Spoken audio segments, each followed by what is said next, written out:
മലപ്പുറം കൂരിയാട് ദേശീയപാത തകർന്നു എന്നത് നമ്മളെ ഞെട്ടിച്ചൊരു വാർത്തയാണ്. പക്ഷെ ഇന്ന് അതൊരു ഒറ്റപ്പെട്ട സംഭവമേ അല്ല എന്ന ഒരു നിലയിലേക്ക് വന്നിരിക്കുകയാണ്. കൂരിയാടിൽ മാത്രമല്ല, പിന്നാലതാ തലപ്പാറ, കാഞ്ഞങ്ങാട്, ചാവക്കാട്, മമ്മാലിപ്പടി തുടങ്ങിയ ദേശീയപാതകളും ഇതേ നിലയിൽ ഒരു ഭൂകമ്പം ഉണ്ടായത് കണക്കിയുള്ള വിള്ളലുകൾ പ്രത്യക്ഷപ്പെട്ടു തുടങ്ങിയിരിക്കുന്നു. കൂരിയാട് നിന്ന് 5 കിലോമീറ്റർ മാത്രം ദൂരമുള്ള മമ്മാലിപ്പടിയിലാണ് ഏറ്റവും കൂടുതൽ വിള്ളൽ രൂപപ്പെടുന്നത്. അതായത് റോഡ് ഇങ്ങനെ നെടുക്കെ പിളർന്നു കിടക്കുകയാണ്. ഇത് അവിടെ നിന്ന് തെന്നി മാറിപ്പോവോ, ഇടിഞ്ഞു പോകുമോ എന്നൊരു ആശങ്കയാണ് അതിന് മുകളിലൂടെ പോകുന്നവർക്കും സമീപവാസികൾക്കും ഒക്കെ ഉണ്ടാകുന്നത്. ചാവക്കാട്ടെ മണത്തലയിലും നിർമ്മാണം നടക്കുന്ന മേൽപ്പാലത്തിലെ റോഡിലും വിള്ളൽ ഉണ്ടായിരിക്കുന്നു. അതായത് ഉദ്ഘാടനം ഒന്നും കഴിഞ്ഞിട്ടില്ല, അതിനു മുൻപേ ഈ സംഭവമാണ്. മഴ കനക്കുന്നതോടെ നാട്ടുകാരുടെയും യാത്രക്കാരുടെയും ഒക്കെ ഭാഗത്ത് വലിയ ആശങ്ക. ഇപ്പൊ ഇന്നലെ നമുക്കറിയാം, മലപ്പുറത്ത് ഇത് ഇടിഞ്ഞു വീഴുമ്പോൾ 2 കാറുകളാണ് അതിന്റെ അടിയിൽപ്പെട്ട അവസാനം. തലനാരിഴയ്ക്കാണ് രക്ഷപ്പെടുന്നത്. വലിയ മൺകൂനയ്ക്കുള്ളിലേക്ക് വീണുപോയാൽ എന്ത് ചെയ്യും? ഒരു കാർ എന്ന് പറയുമ്പോൾ ഒരു കുടുംബമാണ് എന്ന നിലയ്ക്കാണ് നമ്മൾ അതിനെ കാണേണ്ടത്. പക്ഷേ ഈ അനാസ്ഥയ്ക്ക് ആരുത്തരം പറയുമെന്ന ചോദ്യത്തിന് മാത്രം മറുപടിയില്ല. തൃശ്ശൂരിലെ ചാവക്കാട് നിന്ന് MS ലിഷോയ് ചേരുന്നത്. മലപ്പുറം മമ്മാലിപ്പടിയിൽ നിന്ന് ഇംതിയാസ് കരീമുണ്ട്. ആദ്യം ലിഷോയിലേക്ക് പോകാം. ലിഷോയ്, ഇതിപ്പോ നമ്മൾ ഈ വാർത്തയുടെ തുടക്കത്തിൽ പറഞ്ഞതുപോലെ ഒറ്റപ്പെട്ടൊരു സംഭവമേ അല്ലാതായി മാറിയിരിക്കുന്നു എന്നുള്ളതാണ്. നീളത്തിൽ വലിയ വിള്ളലുകൾ രൂപപ്പെടുന്നതിനെ ജനം എങ്ങനെയാണ് നോക്കിക്കാണുന്നത്? ഇന്ന് വിദഗ്ധ സമിതിയുടെ പരിശോധന ചിലയിടങ്ങളിലുണ്ട്. എത്രത്തോളം ആശങ്കയുണ്ടാക്കുന്നുണ്ട് ഈ പ്രവണത? മധു, ദിവിഷ്, ഈ ഒരു സ്ഥലത്തുള്ള ഒരു പ്രത്യേകത എന്ന് പറയുന്നത് മറ്റുള്ളിടത്തെ പോലെ, അതായത് മലപ്പുറത്തെ പോലെ അവിടെ എല്ലാ ജോലിയും പൂർത്തിയാക്കിയിട്ടല്ല. പക്ഷേ ഈ റോഡിന്റെ പണി പൂർത്തിയാകുന്നതിന് മുൻപേ തന്നെ ഇവിടെ വിള്ളലാണ്. അതായത് പണി നടക്കുമ്പോൾ തന്നെ വിള്ളലാണ്. വലിയ അശാസ്ത്രീയമായ ഒരു നിർമ്മാണ പ്രവർത്തനം തന്നെയാണ് ഇവിടെ നടന്നിരിക്കുന്നത്. ഇത് മേൽപ്പാലത്തിലേക്കുള്ള അപ്രോച്ച് റോഡാണ്. അപ്രോച്ച് റോഡ് മണ്ണിട്ട് നിറച്ചാണ്, നമുക്കറിയാവുന്ന പോലെ സൈഡ് വാൾ കെട്ടി മണ്ണിട്ട് നിറച്ചാണ് സാധാരണഗതിയിൽ അപ്രോച്ച് റോഡ് പണിയാറുള്ളത്. ആ അപ്രോച്ച് റോഡ് വിണ്ട് കീറിയിരിക്കുകയാണ്. അതിനോടൊപ്പം തന്നെ താഴെയുള്ള സർവീസ് റോഡും താഴ്ന്നു പോയിരിക്കുകയാണ്. അതായത് ഇരുന്നു എന്ന് വേണമെങ്കിൽ പറയാം. അങ്ങനെ ആ വളരെയധികം അശാസ്ത്രീയമായൊരു നിർമ്മാണം, അതിൻ്റെ ഒരു നേർചിത്രമാണ് നമുക്കിവിടെ കാണാൻ സാധിക്കുന്നത്. കുറച്ച് അകലെ നിന്ന് ഏകദേശം ഒരു 50 മീറ്ററോളം ഉണ്ട് ഇത്തരത്തിലുള്ളൊരു വിള്ളൽ രൂപപ്പെട്ടിട്ടുള്ളത്. സാധാരണഗതിയിൽ ഈ ഭൂകമ്പമൊക്കെ ഉണ്ടാകുമ്പോൾ ഭൂമി വിണ്ട് കീറുന്ന ഒരു സ്ഥിതി ചില ഇടങ്ങളിൽ ഉണ്ടായിട്ടുണ്ട്.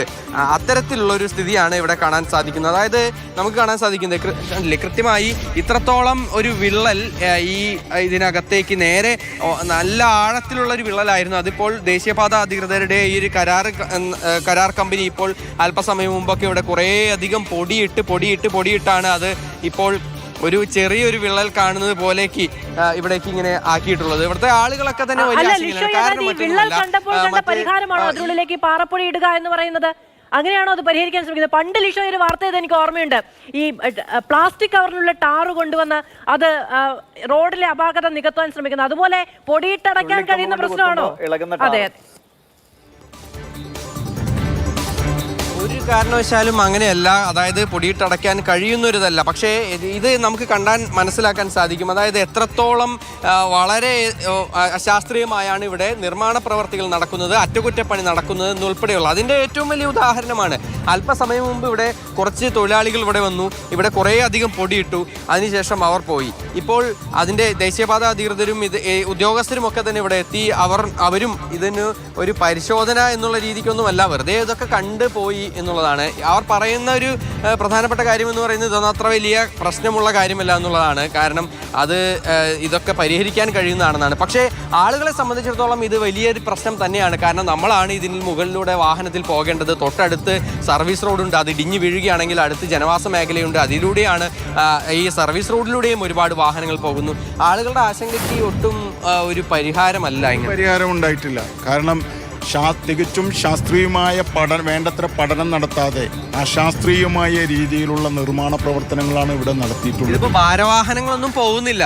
ഒരു വാഹനം പോകാത്ത സമയത്താണ് ഇങ്ങനെ ഇടിഞ്ഞിട്ടുള്ളത്. കാലവർഷം എത്തുന്നതിന് മുന്നേ, ഒരു വാഹനങ്ങൾ പോകുന്നതിന് മുന്നെയാണ് ഇത്രയും ഗുരുതരമായ അവസ്ഥയിലേക്ക് വന്നിട്ടുള്ളത്. ഇതൊരു വലിയ വാഹനങ്ങൾ ട്രെയിനിൽ പോവുകയാണെന്നുണ്ടെങ്കിൽ ഇതങ്ങനെ ഇടിഞ്ഞു പൊളിഞ്ഞ് വൻ ദുരന്തത്തിന് ഇടവരുത്തുമായിരുന്നു. അതിനൊരു പരിഹാരം കാണാൻ ഇപ്പം നേരത്തെ അധികാരികൾ കുറേ അതിൻ്റെ ഉദ്യോഗസ്ഥന്മാർ വന്ന് നോക്കി. അവരൊക്കെ വളരെ നിസ്സഹായമായ രീതിയിൽ നോക്കി കണ്ടിട്ടാണ് ഇതിന് പോയിട്ടുള്ളത്. ഇതിന് എന്താണൊരു പരിഹാരമെന്ന് ചോദിച്ചപ്പോൾ ഒരു ഉത്തരം പറയാൻ അവർക്ക് തയ്യാറാവുന്നില്ല. അപ്പോൾ എന്ത് വിശ്വസിച്ചാൽ നമ്മൾ ഈ റോഡിന് മുകളിലൂടെ ഒരു എന്താ പറയുക, നമുക്ക് യാതൊരുവിധ ഉറപ്പുമില്ല എപ്പോഴാണ് അപകടം സംഭവിക്കുക എന്ന് പറയാൻ പറ്റും. ഇവിടെ ധാരാളം വാഹനങ്ങൾ ആ ഭാഗത്തൂടി പോകണം. ഇതിന് പ്രധാന കാര്യം എനിക്ക് മനസ്സിലാക്കാൻ തോന്നുന്നത്, ഇത് ഈ പ്രദേശത്തെ പറ്റി കൂടുതൽ ധാരണ ഇല്ലാത്തവരാണ് ഇതിൻ്റെ വർക്ക് എടുക്കുന്നത്. ഇവിടെ മണലാണ്, തന്നെയാണ് ഇപ്പോ മണല് ഇടിഞ്ഞു അത് പോകും. ആളുകൾ പറയുന്നത് തന്നെ ഓരോ സ്ഥലത്തിന്റെയും ഭൂപ്രകൃതിക്ക് അനുസരിച്ച് വേണ്ട രീതിയിലുള്ള പഠനം നടത്തിയിട്ടാണോ ഈ നിർമ്മാണ പ്രവർത്തനങ്ങൾ എന്ന ആശങ്കയാണ് നാട്ടുകാർ വരെ ഉന്നയിക്കുന്നത്. നമുക്ക് മമ്മാലിപ്പടിയിലേക്ക് പോകും. അവിടെ ഇംതിയാസ് കരീം കൂടി നമുക്കൊപ്പം ചേരുന്നുണ്ട്.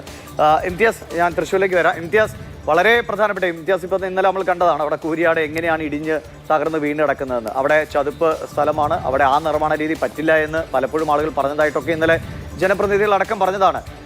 ഇപ്പോൾ വേറെ എവിടേക്കാണ് ഇതേപോലെ ഈ വിള്ളലുകൾ വരുന്നത്? മര്യാദയ്ക്ക് ഒരു സൈക്കിൾ പോലും ഓടിച്ചുകൊണ്ട് പോകാൻ പറ്റാത്ത അവസ്ഥയാണോ പലയിടങ്ങളിലും?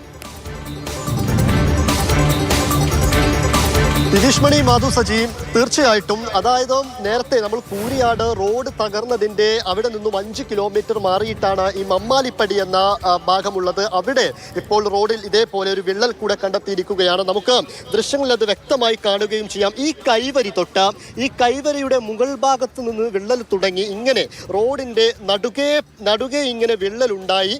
അത് തൊട്ടപ്പുറത്തെ കൈവരി വരെ ആ രീതിയിൽ തന്നെ വലിയ രീതിയിലുള്ള വിള്ളൽ തന്നെയാണ് ഉണ്ടായിരിക്കുന്നത്. അതായത് ഒരിടത്ത് പോലും ഈ വിള്ളൽ ബ്രേക്ക് ചെയ്യുന്നില്ല. തൊട്ടപ്പുറത്തെ കൈവരി വരെ ആ വിള്ളൽ അങ്ങനെ പോയി എന്നുള്ളതാണ് ഏറ്റവും പ്രധാനപ്പെട്ട കാര്യം. ഇതിന്റെ താഴെ കോൺക്രീറ്റിൽ, ഇതിപ്പോൾ റോഡിലൊരു വിള്ളൽ ഇങ്ങനെ കണ്ടെത്തിയത് കൊണ്ട് തന്നെ ഇതിന്റെ താഴെ കോൺക്രീറ്റിൽ ഏതെങ്കിലും തരത്തിൽ വിള്ളലുണ്ടോ എന്നാണ് ആദ്യഘട്ടത്തിൽ പരിശോധിക്കേണ്ടത്.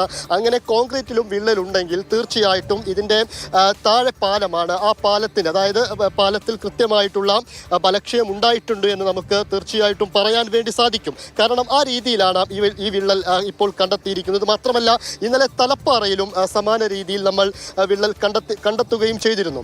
തീർച്ചയായിട്ടും അശാസ്ത്രീയതയുണ്ടെന്ന് നിസ്സംശയം പറയാവുന്ന തരത്തിലേക്കാണ് ഈ കാര്യങ്ങൾ പോകുന്നത് എന്ന് പറയാനും സാധിക്കും. നേരത്തെ ഈ കൂരിയാട് റോഡ് തകർന്ന സംഭവത്തിൽ നമ്മൾ പറഞ്ഞൊരു കാര്യം, അവിടെ സോഫ്റ്റ് സോയിലാണ്.